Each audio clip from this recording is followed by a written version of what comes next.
2010년대 초반부터 미국과 한국 또는 미국과 중국이 성장률과 주식시장이 차별화가 심하게 이루어지고 있어요. 탈글로벌화가 그때부터 진행이 되고 있는 거예요. 사실 말고는 다른 딱히 대안이 될 만한 국가를 안 보입니다. 그런 와중에 올해 우리가 좀 리스크 측면에서 우리가 봐야 되는 것이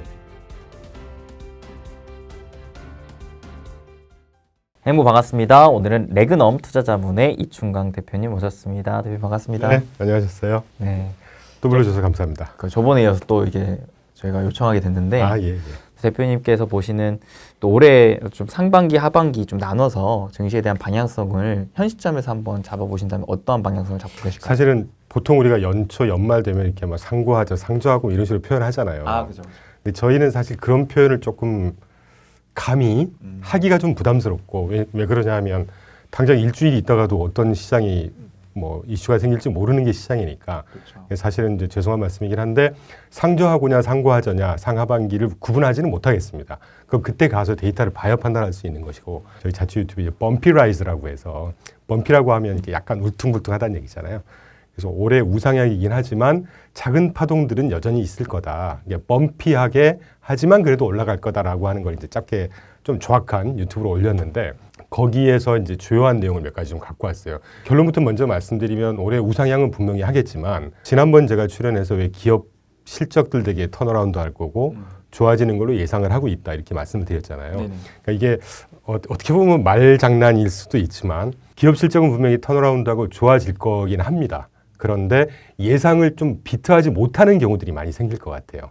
그러니까 분명히 말씀드리지만 기업 실적이 계속 더 안 좋아지거나 그런 말씀이 아니고 턴어라운드에서 우상향을 하긴 하는데, 그때 우리 출연했을 때 재작년 초에 BCA라든가 뭐 NDR이라든가 이런 리서치 하우스들이 재작년 얘기로 2023년 3분기, 4, 4분기로 지나면서 EPS 성장률이 연 뭐 7에서 한 8% 정도로 올라갈 거다라고 했다고 하면, 그게 EPS가 실제 한 4% 정도 또는 5% 정도 올라가긴 하는데 예상을 좀 비트하지 못하는, 예상보다는 좀 덜한 뭐 이런 것들이 오게 되면, 실제로 이렇게 발현이 되게 되면 시장 참여자들은 또 기대를 좀 높게 했다가 이거보다 좀 적게 나오네? 그럼 또 실망했다가 뭐 이런 시장이 연출되지 않을까. 그런 와중에 올해 우리가 좀 리스크 측면에서 우리가 봐야 되는 것이, 자료에 제가 한 4개를 욕심껏 갖고 왔는데, 실제로 2010년도가 그때 참 그 변곡점이었던 것 같아요. 공교롭게 2010년대 초반부터 미국과 한국 또는 미국과 중국이 성장률과 주식시장이 차별화가 심하게 이루어지고 있어요, 지금. 그러니까 예를 들면 미국은 경제 성장률이 꾸준하게 버티면서 또는 주식시장 상승률이 견조하다면 한국이나 중국은 그때부터 계속 빠지고 있더라고요. 그때 어떤 변곡점이 아니었나 하는 생각이 드는데, 굳이 이유를 저희가 찾다 보니까 그때부터 이 우측 상단에 보면 탈글로벌화가 그때부터 진행이 되고 있는 거예요, 지금. 그러니까 탈글로벌화라고 하면 전 세계 그러니까 무역하는 수출과 수입량을 전 세계 GDP로 나눈, 그러니까 직관적으로 나눈 수치거든요. 근데 그 수치가 위에 그래프를 보시면 파란색 동그라미로 쌓아놓은 부분이 글로벌 무역이 더 이상 증가하지 않고 계속 정체 또는 점점 우하향하고 있죠. 그러면 특히 아까 말씀드렸던 중국이라든가 한국이라든가 수출 의존형 국가들 아닙니까? 그런 국가들이 주식이 계속 탈동조화? 미국과 같이 가지 않고 탈동조화하고 있다는 건 우리가 한번 생각을 해봐야 될 문제가 아닌가 하는 생각이 들고, 이런 것들이 수출 의존형 국가들한테는 조금 더 웨이온하는, 뭐 주식 성과라든가 경제 성장이라든가 이런 것들이 조금 더 웨이온하는, 실제로 중국 경제가 지금 거의 뭐 나라까지는 아니지만, 저는 참고로 한 10여 년 전부터 계속 중국 투자는 좀 지양하자고 계속 얘기해 왔던 사람이고, 그것도 하나 뭐 지난번에도 말씀드렸지만 저희 하우스는 일단 한국의 포지션을 전혀 갖고 있지 않은 하우스라고 말씀드렸잖아요. 이제 그런 것들이 이런 배경에서 좀 그런 의사결정을 했다라는 말씀을 대신 간단히 좀 드리는데, 그래서 탈글로벌화는 앞으로는 당분간 지속되지 않을까. 미중의 패권 갈등이라든가, 그렇죠. 미국의 패권 갈등이라든가, 그리고 1월 15일 기준으로 이제 미국에서 아이오와 코커스 주 경선이 처음 시작을 하잖아요. 이제 거기서 우리가 파생되는 문제를 보면 트럼프 정책이 지금 아젠다 47이라고 해서 쉽게 말씀드리면 경제 민족주의, 자국 우선주의. 그렇죠. 근데 우리가 뭐 파생되는 얘기이긴 하지만 민주당 대표가 바이든, 공화당 대표가 트럼프지 않습니까? 근데 트럼프가 되게 메이크 아메리카 그레이트 어게인 부르짖으면서 자국 우선주의로만 하는데, 자국 우선주의 정책을 계속 더 펼 걸로 예상이 되고 과거에 대통령 임기였을 때 그랬고 민주당인 바이든은 그렇지 않을 거야라고 막연하게 생각했는데 실제로 보면 바이든도 메이크 아메리카 그레이어게인 네, 그런 얘기죠.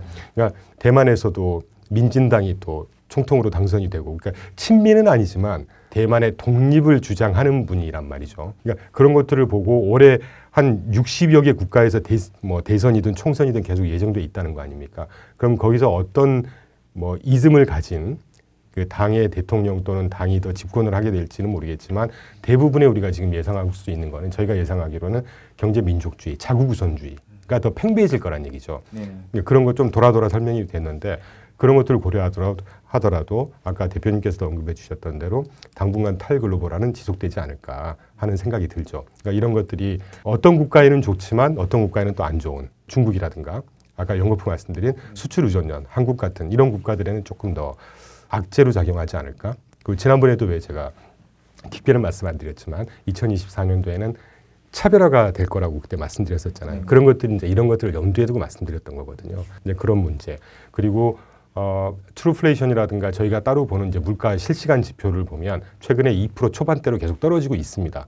물가는 계속 떨어지긴 할 거지만 역시 좌측 하단 그래프 보시면 견조한 노동시장이 견조하다는 얘기는 더없이 좋은 지표인 거잖아요. 반면에 제가 여기 웨이지 그로스라든가 ECI, 인플로이먼트 코스트 인덱스 이런 것들을 보면 완연하게 떨어지는 그림은 아니에요. 그러니까 워낙 탄탄하다 보니까 인플로이먼트 코스트 인덱스 ECI 지표라는 것은 급여, 월 급여에다가 프린지 베네핏, 보너스, 따로 상여금 플러스 어떤 부가적으로 지원 이런 걸 다 그 토탈 지표화한 게 ECI거든요. 분기마다 발표하는데 지난 분기부터 계속 조금씩 뜨고 있는 문제. 그리고 웨이지 그로스가 임금 상승률이 지금 6.49%입니다. 정말 이제 물가 걱정은 끝났다라고 하기에는 조금 더 신경을 좀 여전히 써야 되지 않을까. 물론 지난주 금요일 날 PPI가 마이너스 0.1 먼스 이렇게 떨어져서 당장 지표로 보면 물가는 확연하게 이제 떨어지는 추세로 들어간 건 맞는 것 같아요. 그런데 잘 아시겠지만 물가라고 하는 게 감속하는 속도가 줄어들었다고 해서 또 먼스 월별 데이터가 또 갑자기 뜨기도 하고 막 떨어지기도 하고 하잖아요. 그럼 그 작은 파동들이 좀 있지 않을까 하는 생각을 하고 있고 올해 갑자기 이렇게 받아들이실 수 있을 것 같아요. 지난번에는 되게 좋다고 생각했는데 그리고 모두에도 우상향을 하기로 할 것 같은데 왜 갑자기 안 좋은 얘기만 하나. 그런 거지 않습니까? 우리가 투자를 할 때 저는 항상 그런 말이 되게 좋아요.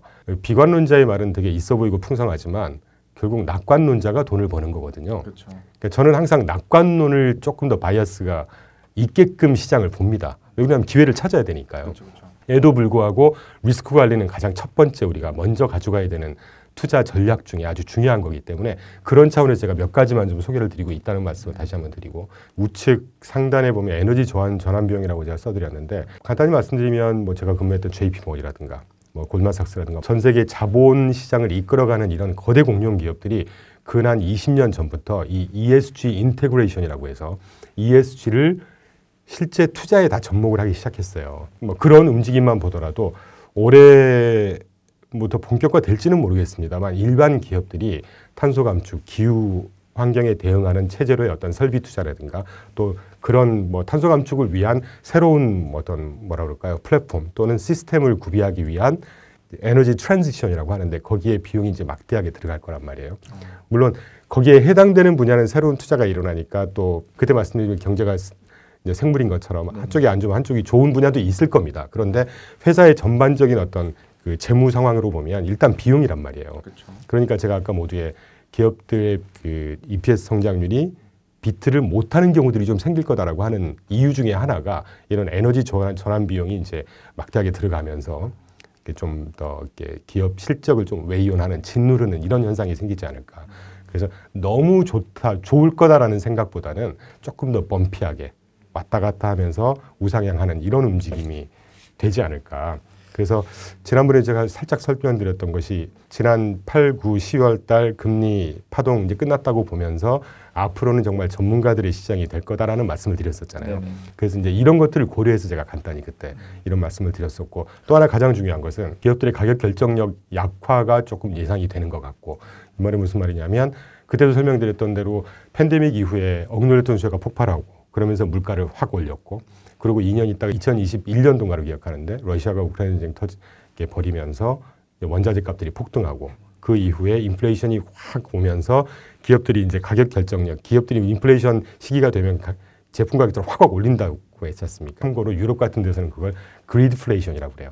그리드라는 게 탐욕이잖아요. 그러니까 약간 그 유럽은 좀 사회주의적인 어떤 그런 분위기가 있잖아요. 그래서 실제로 작년부터 유럽 같은 데서는 정부에서 기업들한테 그 가격 올리지 마, 내려 이렇게 할 수는 없는 거잖아요. 그래서 정부가 통제할 수 있는 대형 마트라든가 이런 데서는 가격을 내리라고 하는 강압적인 방법은 쓸 수 없으니까 할인을 계속해서 유도를 한다든가 이런 식으로 이제 이 기업들의 가격 그 인상에 대한 대응을 해오고 있거든요.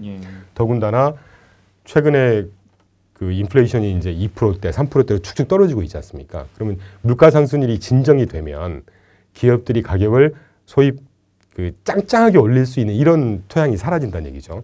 그걸 우아하게 우리가 기업의 가격 결정력이 약화된다고 얘기를 하거든요. 이런 것들을 보면 기업 실적이 생각처럼 당초에 예상했던 것처럼 막 어마어마하게 비트를 하거나 물론 뭐 업종마다 틀리겠지만 전반적으로 보면 이런 모습들이 좀 연출이 되지 않을까. 그래서 우상향이긴 하겠지만 이런 몇 가지 숨은 어떤 뭐 악재라고 표현하기는 좀 그렇지만 조금 다소 부정적인 어떤 요인들 때문에 조금 더 울퉁불퉁한 올라갔다 떨어졌다 작은 파동들이 계속되는 이런 시장이 되지 않을까 하는 생각이 듭니다.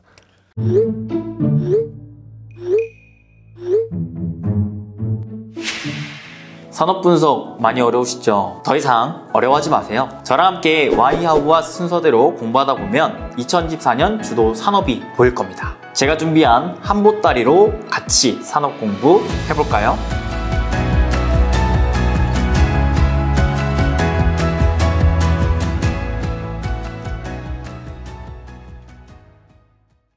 그럼 크게 봤을 때는 좀 상방이긴 하지만 그렇죠. 그 안에 계속적인 출렁임이 있다라는 그렇죠. 거네요. 좋을 거다 안 좋을 거다 한쪽으로 가면 욕먹기 때문에 적당히 섞어서들 표현하거든요. 근데 절대 그런 의미로 제가 말씀드린 건 아니고 실제로 작년 한 10월부터 이렇게 저희가 내년 2024년 시장을 쭉 준비하고 자료도 만들고 이렇게 보면서 내린 일단 뭐 현재까지의 결론은 그래요.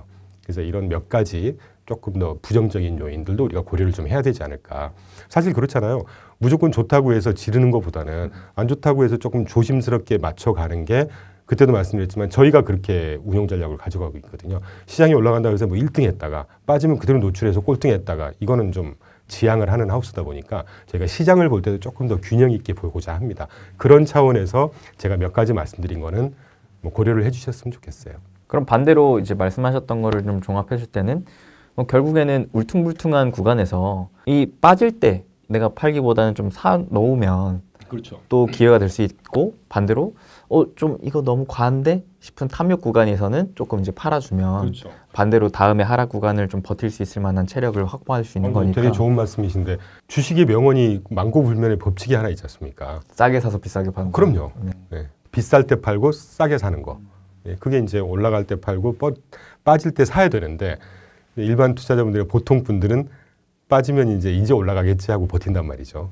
올라가면 더 올라갈 거야라고 버티다가 이제 수익이 좀 더 좀 훼손되거나 뭐 이렇게 간다는 얘기죠.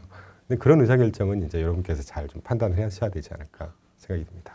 그러면 우리가 좀 국가적으로 봤을 때는 좀 수출 의존도적인 국가보다는 좀 내수가 안정적인 국가를 좀 보는 게 굉장히 좋겠네요. 좋은 포인트 잘 잡으셨습니다. 그럼 대표적인 국가들은 미국 말고 또 뭐가 있나요? 사실은 저희는 미국에 주로 투자하는 하우스고 이머징 국가 중에서는 저희가 인도라든가 멕시코 정도를 보고 있는데 아직 투자하기는 좀 섣부른 감이 없지 않아 있어요. 그래서 타이밍을 보고 있다는 말씀을 드리고 우리가 이제 좋은 말씀 지금 소비 말씀해 주셨는데 GDP의 한 7, 80% 정도를 소비가 차지하는 대표적인 국가가 미국 아닙니까? 네네. 근데 그 외에 소비가 한 절반 이상을 차지하는 국가 딱히 떠오르지 않으시죠? 네. 대안이 없어요. 유럽? 글쎄 솔직히 저는 유럽은 안 봤습니다. 유럽에 관심이 없기 때문에. 근데 유럽의 맹주였던 독일 거의 뭐 마이너스 성장을 계속 유지하고 있고. 그러니까 이게 얘기하려고 그러면 뭐 워낙 많은 얘기가 있지만 그러니까 저희 회사가 미국에만 투자하는 거는 사실 그런 이유가 정말 많습니다. 내수 소비가 굉장히 탄탄하다는 얘기는 해외의 변수 또는 의존도가 낮다는 얘기고 해외의 변수로부터 자유롭다는 얘기잖아요. 뭐 약간의 파동은 있겠지만 비근한 예로 2008년도에 금융위기가 어디서 터졌습니까? 미국 부동산에서 터졌잖아요. 그 이후에 미국 주식시장 어땠습니까? 다른 나라가 따라올 수 없을 정도로 상승했어요. 그게 다 뭐 그런 이유가 있겠죠. 그래서 제가 사실은 대표님 질문에 미국 말고 다른 국가가 어딥니다라고 답을 드리면 좋겠지만 저희는 사실 미국 말고는 다른 딱히 대안이 될 만한 국가를 안 보입니다, 지금. 흔히들 이제 인도가 그렇게 될 거다라고 얘기를 하고 있죠. 분명히 그렇게 될 거예요. 인구가 재작년 12월 기준으로 2022년 12월로 제가 기억하는데 그때 기준으로 이미 인도가 인구수가 중국을 넘어섰거든요. 근데 이제 그 나라가 내수가 좀 활성화되고 경제 시스템이 굉장히 효율화되고 그렇게 해서 미국과 같은 어떤 아주 그 효율적인 경제 시스템, 자본시장 시스템이 되리라는 건 조금 시간이 필요하죠. 근데 증시는 이미 신고가를 뚫었더라고요. 그렇죠. 신고가를 뚫긴 했는데 뭐. 예. 그러니까 그 좋은 신호이지 않겠어요? 그러니까요. 네. 근데 문제는 우리가 저희는 ETF를 통해서 투자를 하고 있으니까 ETF를 갖고 인도에 투자하려고 찾아보면 몇 개 안 됩니다. 맞아요. 이제 업종 분산이라든가 테마 분산도 되지 않고 있고요. 그러니까 그 나라가 좋은 건 분명하지만 저희도 저희 유튜브 보시면 재작년이죠. 재작년 초부터 자체 유튜브 하면서 인도 좋다는 얘기 계속 했어요. 근데 실제 투자하리라는 거는 조금 다른 얘기거든요. 비근한 예로 우리가 전 세계 지역별로 보자고요. 아시아 퍼시픽, 유럽, 라틴 아메리카, 뭐 북아메리카, 남아메리카. 그 중에 인구가 유일하게 가장 증가하는 지역이 어디입니까? 아시아 퍼시픽이거든요. 그렇죠. 그리고 젊은 층들의 인구가 가장 많이 증가하고 있는 나라가 지역이 아시아 퍼시픽 그 중에 베트남, 인도입니다. 근데 그 나라 주식시장이 물론 베트남이 몇 년 전에 막 우리나라 뭐 운용사에서 베트남 펀드 만들어서 들어가고 할 때 막 엄청나게 떴죠. 지금 조용하죠. 네. 그러니까 그 나라 그 인구가 증가한다는 거하고 자본시장이 잘 돌아가서 자본시장에 투자 메리트가 있는 거하고는 좀 별개라고 봐요. 중국도 딱 해당되는 얘기.